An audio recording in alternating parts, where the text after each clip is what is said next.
You solemnly swear all the testimony you're about to give in this matter will be the truth, the whole truth, and nothing but the truth, so help you God. Please be seated. Tracy Edwards, EDWARDS.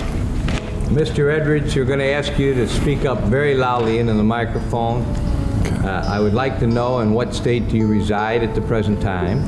Louisiana, And how old are you, sir? 32. And you are single? Yes. Fellow by the name of Jeffrey Dahmer? Yes. And you know that Mr. Dahmer you're speaking about is the defendant in this case to my right, correct? Yes. Sir, would you indicate where Mr. Dahmer is seated in the courtroom? So that you know, Mr. Edwards, your name is known to the jury because there has been testimony concerning what happened to you and at the apartment of Mr. Dahmer. Do you understand? Cool. Yeah. Okay? Okay. Where did you know Mr. Dahmer by name prior to that date? I've seen him a couple of times before then. I didn't know his name personally. All right. Did you ever talk to him before that date? Speaking to him, saying hello as he passed by. Yeah. Just casual, friendly? Casual, yeah, friendly. Hellos. Hellos, yeah. Where was it that you saw him in the late afternoon, early morning hours of July the 22nd? Grand Avenue Mall. And that was in Milwaukee, Correct. downtown on Wisconsin Avenue. Wisconsin, correct. Were you with somebody or were you alone? A couple of her friends, yeah. Okay, so the record is absolutely clear. You are not a homosexual, are you? No, not at all. Okay. So what were you doing? We was drinking beer, just talking, hanging out, you know. About 6 o'clock at night, was this? Yeah, about 6:15, whatever. Did you have occasion then to see Mr. Dahmer? Yeah, he approached us eventually and started talking to us, yeah. Were you 3 black males? Yeah, one white, 2 black male.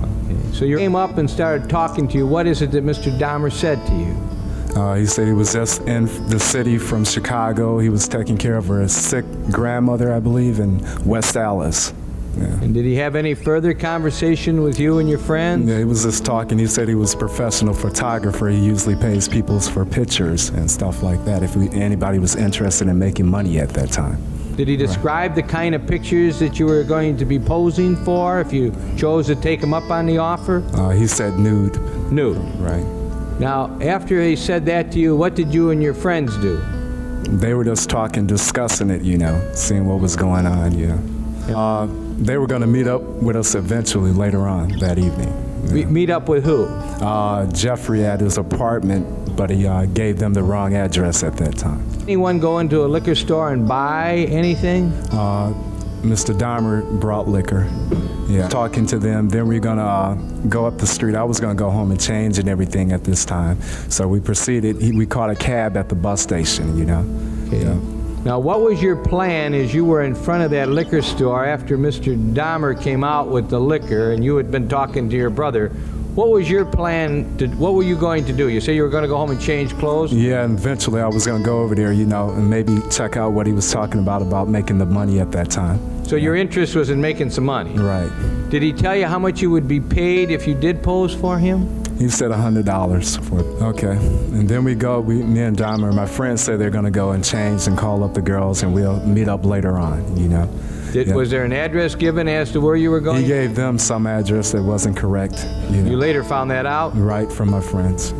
What happened then? Who else remained there when this was all transpired? Just you and Mr. Dahmer, or you, Mr. Dahmer, and others?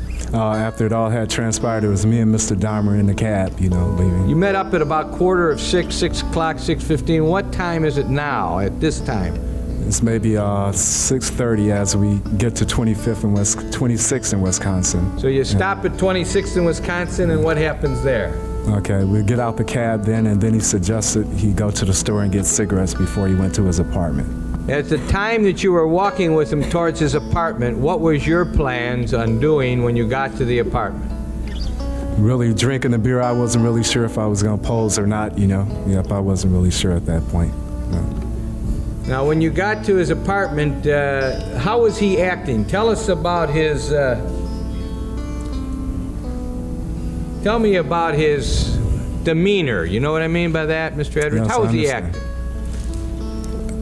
Just like a normal, everyday person, you know, friendly, good conversationalist. He was talking about the military, things of that nature. Had he been drinking alcohol? Yeah, I consumed some. He was drinking beer at the time. Tell us what happens when you get up to the apartment. Tell us what you observed, what your senses told you. Okay, first of all, it seemed like a normal apartment. When we got inside, he turned off burglar alarms. I asked him why. First, it was a foul odor, okay? Tell us about that. What kind of an odor? It was just like an odor. I didn't quite know what it was. You know, he told me a sewer pipe had broke and management would take care of it. You walked in. Yes. He turned off something. What did he turn off? Alarms. Did you ask him about that?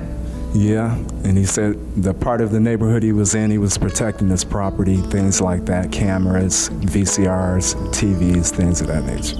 It was like normal, pretty decent apartment, had nice things in it. You know, it had certain boxes sitting on the front, neurotic acid boxes. I asked him about it. He said he cleaned bricks with those, you know, which you can use that type of acid to clean bricks, so I brought that also. I'm sorry, I didn't understand what you just said. You asked him about some boxes? Yeah, that were laying in the front living room floor. And what did he tell you about those? That he cleaned brick with the neurotic acid. Okay. Now, was the apartment small, large, medium? What? Give us a size. Kind of medium size, yeah. Right. Now, when you went in there, you went in, as you entered, were you in the living room? Yes. And what was the living room? What did you see in there? The boxes you told us about? The boxes is a couch. There's a fish tank there also. A black lamp. Yeah, there was a little table-like on the left side. Could you see a refrigerator? Yeah, I could see the refrigerator on my left. Was it close to the living room? Yeah, maybe 8 feet from the living room. And so it was just off the living room? Right. We stayed in that room for a while. And where did you sit, if you did? Okay, at the end of the sofa like I am now, this is a sofa. I was at this end, and he was at this side. And where did Mr. Dahmer, what did he do? He sat like here, maybe a couple of feet from me. Not on my close left. to you? Maybe 2 feet. You in fear of anything at that time? Not at all. Okay, and what did the two of you do? Okay, he said we were still talking, chatting, you know. He asked me, was I interested in doing the photography? You know, I told him I was still contemplating, so therefore he offered me a beer and a rum and coke mixture at that point. Now, you're fully clothed. Yes. Okay, and you're sitting on a couch. Right. And he talks to you about this posing, and you weren't sure you're going to do it. Right. How much had you been offered to do the posing? $100. Okay, and when he brings you the beer, he brings you rum and coke? Yeah, he brings the beer first, and then he brings the rum and coke. How big of a glass? Maybe that big. Yeah. About 4 inches high? About 4 inches, yeah, 3.5, something like that. Did you ever taste it? Yeah, I took a few sips. Was it strong, weak, medium, or just about right? I'm not a big liquor drinker, so it didn't taste that good to me. Didn't taste good to you? You don't know if it was strong or not? Strong or not, no. Okay, then we just study talking and everything, you know. General talk? General talk. Yeah. What happens? Yeah, then I was just, I don't know, getting a little agitated maybe, you know, because of the smell and things. And then he threw my conversation off talking about the fish in the fish tank, you know. Okay, when you start talking about the fish in the fish tank, do you bring that up or does he? He does. And what do you do when he does that? I turn to the right, like the fish tank is here, I'm turning all the way over here. You turn to your right to look at it? To look at the fish tank, right. And when that happens, what happens to you? All of a sudden a handcuff and a knife is pulled on me. Yeah. Handcuff is placed on your body? Where? On my left wrist. And you see a knife? Yeah, the knife, yeah. Now, at that moment, what do you do? First I feel fear, then I ask him what's going on, you know. This is not necessary, you know, to pull a knife on me at that Are you afraid? Yes. Do you have any idea at that time it was going to happen? No. Tell me about his demeanor at that time when you looked and realized he had a knife and you in a cuff. You were only cuffed on one wrist. One wrist, yeah. What was happening to the other part of the handcuff? Okay, he had it in his hand. He was holding it? Holding that in the wrist, yeah. Where was the knife? In the other hand? The knife was like he had here. The knife was in his hand. He had it on me like this. Right. And your left hand is cuffed? Yeah, right. Where do you have the knife? What kind of a knife was it?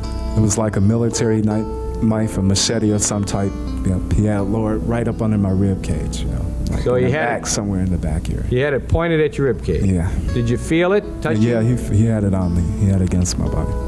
What happened? What was going through your mind the moment that happened when you realized you had a knife at your side and a handcuff on your hand? What did you think? I think like, what's going on, This guy's so nice and all of a sudden, it's like he's pulling knives and handcuffs and all on me, What'd you do? What'd you say to him? I asked him what the problem was, that it's not necessary to do this, What'd he say? He told me at that point if I wouldn't do what he said, he would kill me, Now, tell us about his demeanor at the time that you look at him and you say, what's going on? You don't have to do this. What happens to Mr. Dahmer? What's he like? It's like not the same person that we met at Grand Avenue Mall. How does he different? His face structure seemed different, his body structure is like it wasn't him anymore, It's like it was a totally different guy there. So it happened step by step as best you can remember. And then all of a sudden he kind of calms down, and then he said he has a key in the bedroom, so we proceed to the bedroom. The key to the handcuffs? Right. Guides you back with the cuff and the knife? Yeah, right. And you go into the bedroom? Right. What do you see in the bedroom? A big, about 50, 60-gallon drum barrel, whatever. Do you ever see a 50, 60 drum barrel in anybody's bedroom before? Not at all. Do you have any idea? Did you ask him what it was? No. At that point, I asked no questions at that time. Was there a bed in that room? Yes. How was the bed? Was it made, unmade? It was unmade. What did you see on the bed, if anything? Something like a stain of whatever on the bed. What did you think it was? At that point in time, I wasn't sure. Studied us talking, trying to be friends with him, But did you remain standing? Did you sit down? Oh, he made me sit down at that point. We both sit on the bed. Was it at the foot of the bed, the side of the bed, head of the bed? Maybe halfway between. Did that room have a TV set in it? Yes. Was there anything going on the TV? Yeah, the Exorcist movies was playing at that time. There was an Exorcist movie on. Yeah. You know which one of them? The name I'm not sure. I think it's 3. I'm not sure which one. Knew there was a movie showing. Right. Did you see him put it on, or was it on? No. When we first got into the apartment, he went through the back to the back bedroom. Maybe he put it on then. I'm not sure. Okay. And then what happened? You're both sitting on the bed? Yes. Are you still in handcuffs? Yes. Is he holding the handcuff? Right. Do you still have the knife? Right. Is it pointed at your side, as you've told us before? Right. You trying to be cool? Very much so. You're not fighting with him? No, not in a way. I was contemplating on at the point jumping out the window. I was basically talking with this person, trying to let him know I was his friend. His frame of mind is what you want to know, right? Okay, he acted. At times he would go through like different changes with me, Tell us about that. One minute he's like nice, then he was telling he didn't want people to leave him or abandon him, things of this nature, Yeah. Well, what did you think about him as a person? What impression was made on your mind of this fella that you're dealing with here? Yeah, that at times he wasn't himself, and then at times he was like a nice guy, He would come and go different times, throughout the whole time. Then he would like sit, being quiet at times, watching a movie, wanting me to watch the movie, and just doing little chanting sounds, But he would like just start rocking back and forth when he, certain parts of the movie or whatever. You have to say, what did he say, madam? It was like chanting in certain times and rocking back and forth, right? It was like a slow slur, like, some of that nature, some close like that, I'm not sure. Did it keep on for a period of time? Off and on throughout the ordeal. Just like back and forth, he would do it every now and then. Just as you are rocking in your chair? Like this. And chanting? And chanting. Was there any parts of the movie that was going on that you saw that he said anything about? It was like the part about the preacher that used to be a preacher that had got possessed, and that it would seem like he was like interested in that part. That part had his attention more than anything. It appeared like it was like he wanted to mimic it or be like that part, being demonized or whatever in that nature. I'm sorry, I missed you. Yeah, like he wanted that type of movie, that part, certain parts of that part interested him, It was like he changed with it at times. Then he would get more aggressive, try to get me to handcuff myself, both hands, and he's told me it made him feel more dominant. Yes, he wanted me to lay flat down, stomach down on the floor at that time. Did you at any time go to the bathroom, use the washroom, prior to the time that he asked you to lay down on the floor? No. All right, tell us what happened how did that happen that he told you to lay down on the floor? You know, he told me to lay down face down, put both of my hands behind my back, because he changed again at that point, like he got more aggressive at that time. Okay, I kind of like laid on my sides for some reason. I guess God told me not to lay flat down or let this person handcuff me, so I didn't. So you were trying to stop that from happening, but you got down on the floor. Right. What did he do? He kind of laid across me, put his head across my chest at that point. And what was he doing with his head? Pardon me? What did it appear to you he was doing with his head? What was he trying to do? Like he was listening to my heart, because at a point he told me he was going to eat my heart at that point. He said he was going to eat your heart? Yes, that's correct. Did he still have the knife? Yeah. Where was the knife pointed? When I was on the floor, he had it pointed at my groin area at that time. One knife? He had several, and then he slid one. I managed to slide one underneath the bed. And I guess during a point of time through an ordeal, he didn't know where the knife was, so I didn't know if he felt that was a threat or not.